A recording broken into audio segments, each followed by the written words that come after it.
Welcome मेरे बच्चों अपने YouTube चैनल हिंदी बहुशिला पर।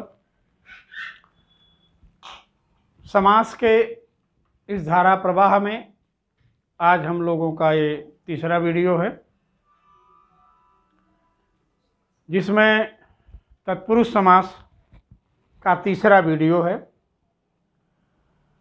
हम लोग तत्पुरुष समास की पूरी भूमिका भी देख लिए हैं और कारक को लुप्त करके बनने वाले तत्पुरुष को भी हम लोग देखे हैं, जिसमें विभक्ति प्रधानता है परसर्ग के आधार पर, जो परसर्गे तत्पुरुष, इस पर भी हम लोगों ने चर्चा किया है।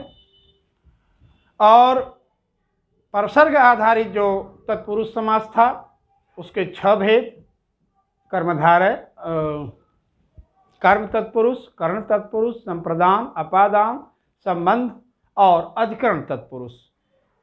कल के वीडियो में ये हम लोग देख लिए हैं। जो तत्पुरुष के टोटल भेद पहले वीडियो में हमने आप लोगों को दर्शाया था और कहा था कि बच्चों इसको आप लोग नोट डाउन कर लीजिएगा, उसी क्रम से चला जाएगा।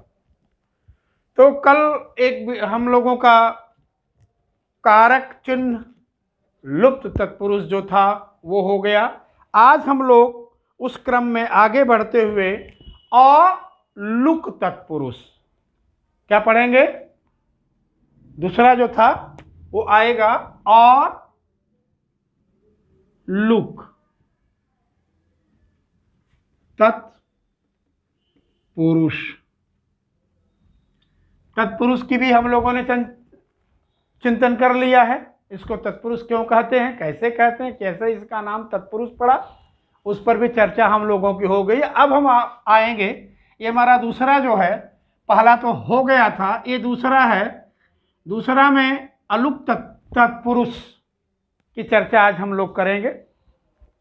साफ शब्दों में कह रहा है कि अ प्लस लुक।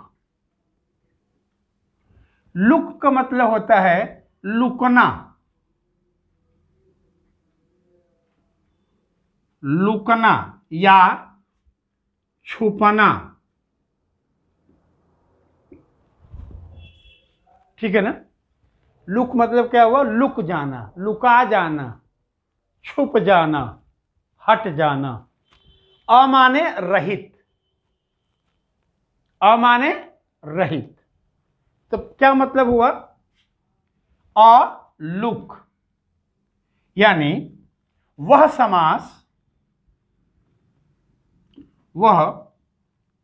समास जिसमें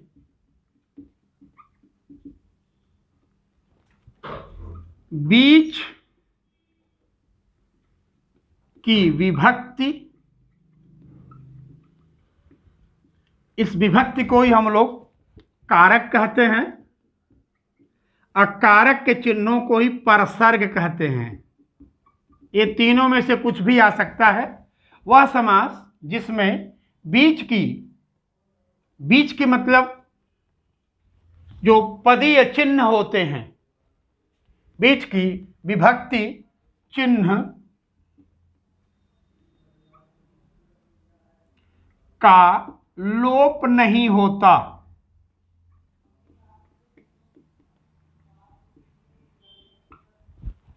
ठीक है ना।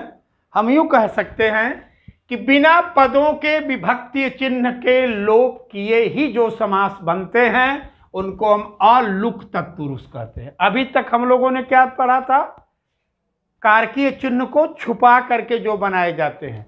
दूसरा यहां पर अलुक क्या है कि कारकीय चिन्ह को बिना छुपाए जो समास बनाए जाते हैं उनको हम अलुक तत्पुरुष कहते हैं। इस समास में उत्तर पद, ये लिख लिए होंगे, इसको मैं मिटा रहा हूं। इस समास के पूर्व पद का पदीय चिन्ह यानी कारक हटाया नहीं जाता। जैसे हमने यहां लिखा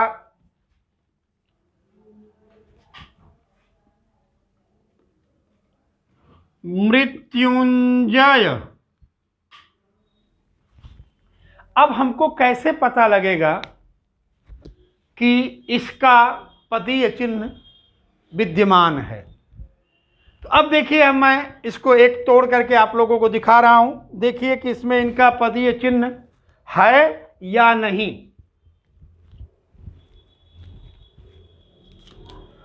जैसे हम इनको तोड़े तो तोड़ते समय मृत्युम प्लस जय, मृत्युम प्लस जय,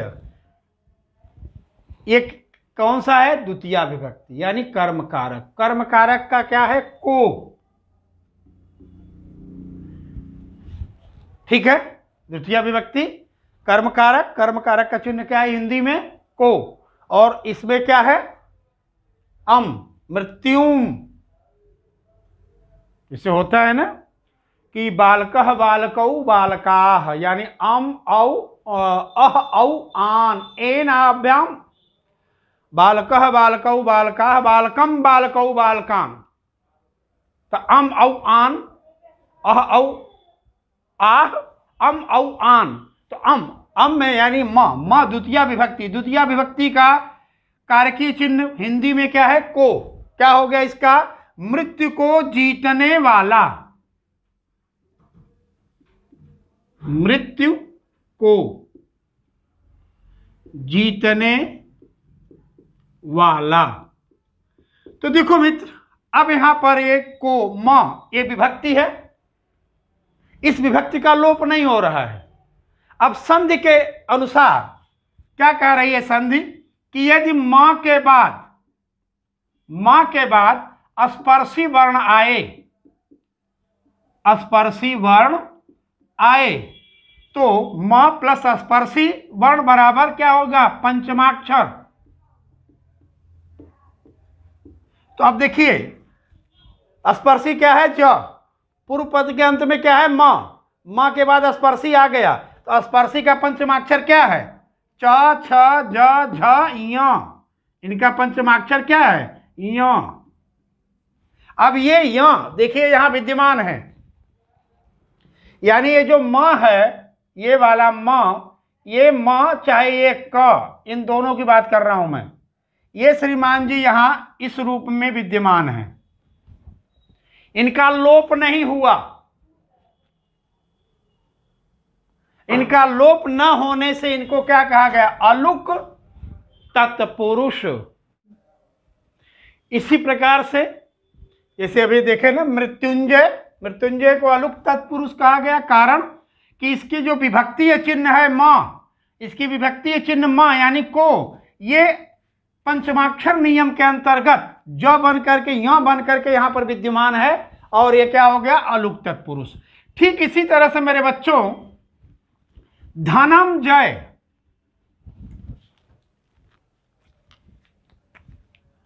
यहां हो गया धनंजय, आप ऐसे भी लिख सकते हैं मित्र, और धनंजय आप इससे भी लिख सकते हैं, लेकिन ये मानक हिंदी है, बार बार हम आप लोगों को समझाए हुए हैं, ये मानक हिंदी है, इसका व्याकरण से कुछ लेना देना नहीं है, व्याकरण से इसका लेना देना है। अब ये धनंजय अलुक तत्पुरुष क्यों है? ये धनंजय शब्द जो है ये अलुक तत्पुरुष क्यों है? क्योंकि जब हम इसको तोड़ेंगे, जब इसको हम तोड़ेंगे ना, जब हम इसको तोड़ेंगे तो ये क्या हो जाएगा? धनम प्लस जय। अब देखिए यही वाला नियम लगेगा यहां, म प्लस स्पर्शी बराबर पंचमाक्षर। यदि पूर्व पद में म आए, उसके बाद कोई भी स्पर्शी वर्ण आए, तो म उस स्पर्शी वर्ण का पंचमाक्षर बन जाएगा। तो यहां स्पर्शी क्या है? ज। ज का पंचमाक्षर क्या है? अगर आप इसको लिखेंगे ज का पंचमाक्षर तो क्या हो जाएगा? च, छ, ज, झ, य। ये हो गया इसका, ज का पंचमाक्षर क्या है? य। तो अब ये म क्या बन गया? म य बन गया, और य बन करके यहां विद्यमान है। तो देखिए क्या इनका परसर्गीय चिन्ह का लोप हुआ? नहीं हुआ। तो जिस समास में परसर्गों का लोप नहीं होता उनको हम और लुक तत्पुरुष कहते हैं। जैसे अभी आपने देखा था मृत्युंजय,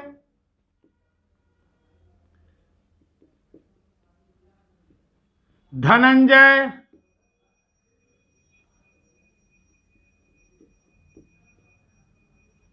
बृहस्पति।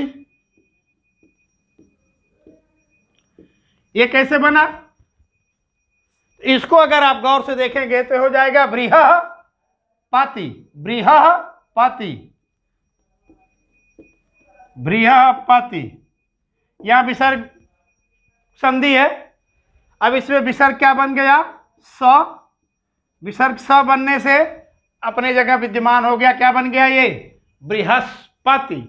यानी जिसका लोप आप नहीं कर सकते हैं वो अलुक होगा। इसी तरह से वाचस्पति, वाचस्पति, तमाम अलुक तत्पुरुष के युधिष्ठिर, सरस ज, मनस ज, ये सारे के सारे उदाहरण किसके हैं? अलुक तत्पुरुष के। क्यों? क्योंकि इनके परसर्गीय चिन्हों का या इनके विभक्तियों का लोप नहीं हो रहा है। इनकी विभक्तियां संधि के कारण परिवर्तित होकर शब्द में जहां की तहां विद्यमान हैं। संधि के प्रभाव से विभक्तियों का रूप बदला है पर विभक्तियां हटी नहीं हैं। तो विभक्तियों के न हटने के कारण हम इनको क्या बोलते हैं?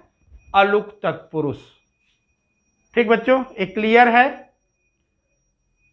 ये सारे उदाहरण आप देख लीजिएगा।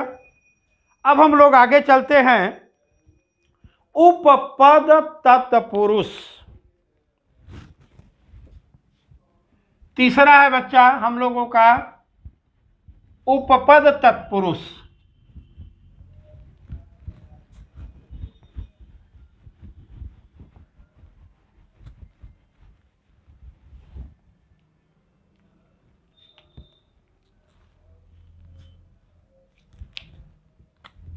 ये तीसरा है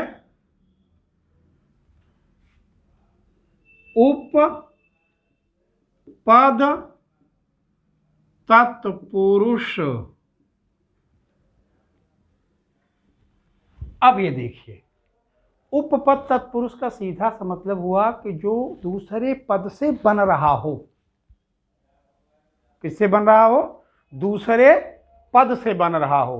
वे समास जो दूसरे पद से बनते हैं उनको हम उपपद तत्पुरुष कहते हैं। या अगर दूसरे शब्दों में कहूं कि वह समास जो प्रत्ययों से बनते हैं।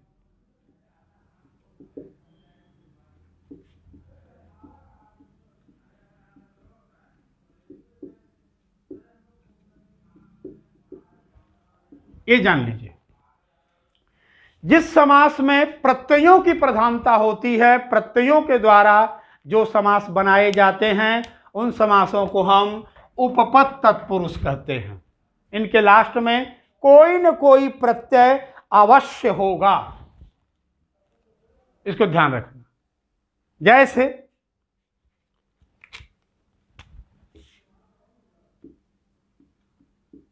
स्वर्णकार, चर्मकार, जलद,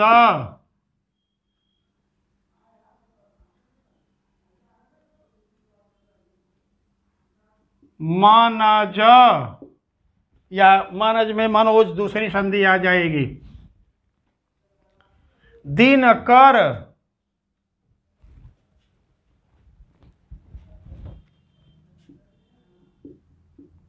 दिनकर,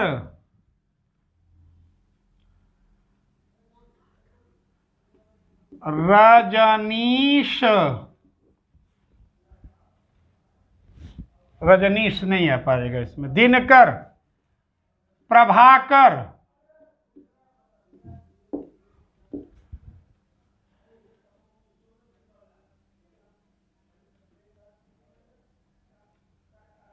लौहकार,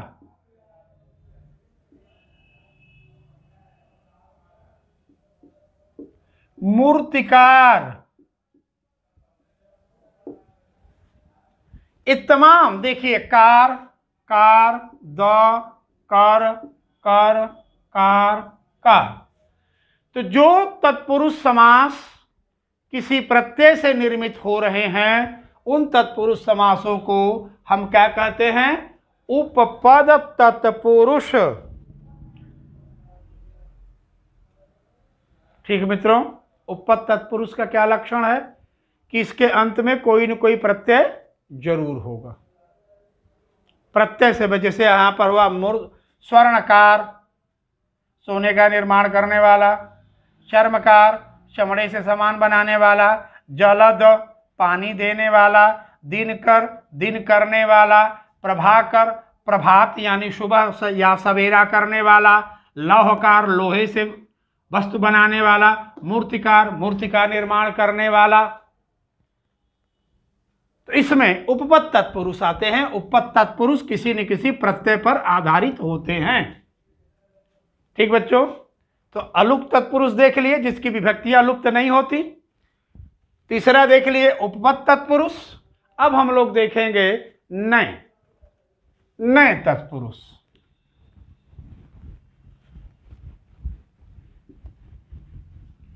इसकी संख्या हम लोग मान के चलेंगे 4। ये चौथा है नए तत्पुरुष।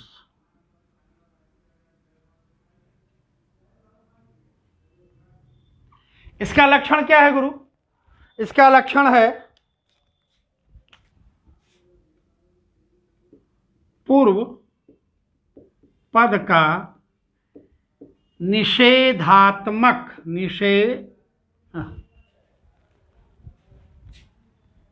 पूर्व पद का निषेधात्मक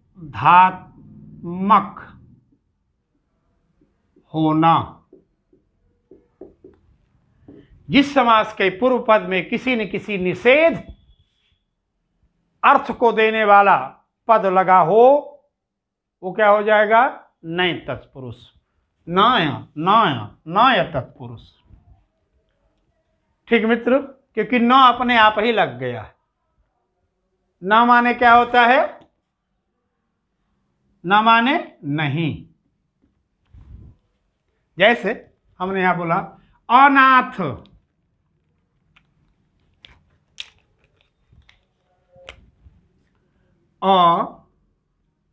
नाथ क्या हो जाएगा? ये नाथ, यानी जिसका कोई नाथ नहीं है वो क्या हो जाएगा? नाथ। जैसे बोला अचेतन, अचेतन विच्छेद करेंगे क्या हो जाएगा? न चेतन। इसमें हमेशा निषेध ही आएगा। अटूट क्या हो जाएगा? न टूट, यानी जो टूटने वाला नहीं है। असत्य, असत्य क्या हो जाएगा? न सत्य।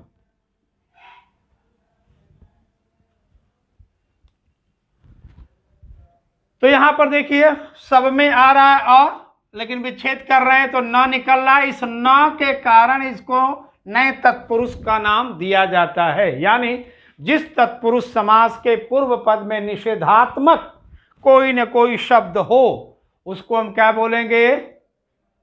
नए तत्पुरुष। ठीक बच्चों, तो हम कल का एक और आज का मिला करके हमने 4 समास देखे हैं। किसके? तत्पुरुष के। ठीक मित्रों, अब बचा 2 तत्व। कौन कौन से? लुप्त पद तत्पुरुष। एक तो था लुप्त कारक तत्पुरुष जिसमें कारकों को लुप्त करके बनाया था। अब क्या आएगा? 5वां लुप्त पद तत्पुरुष। दूसरा होगा प्रादि तत्पुरुष और नेक्स्ट होगा आपका गति गति तत्पुरुष। ये 3 हैं जो कल वाले चैप्टर में करके हम लोग तत्पुरुष समास का पाठ पूर्ण करेंगे। आज की क्लास यहीं पर, ये 3 हैं, इनको आप देखिए, इनका अभ्यास कीजिए। ठीक मित्रों, आज की क्लास ओवर। बहुत बहुत धन्यवाद बच्चों।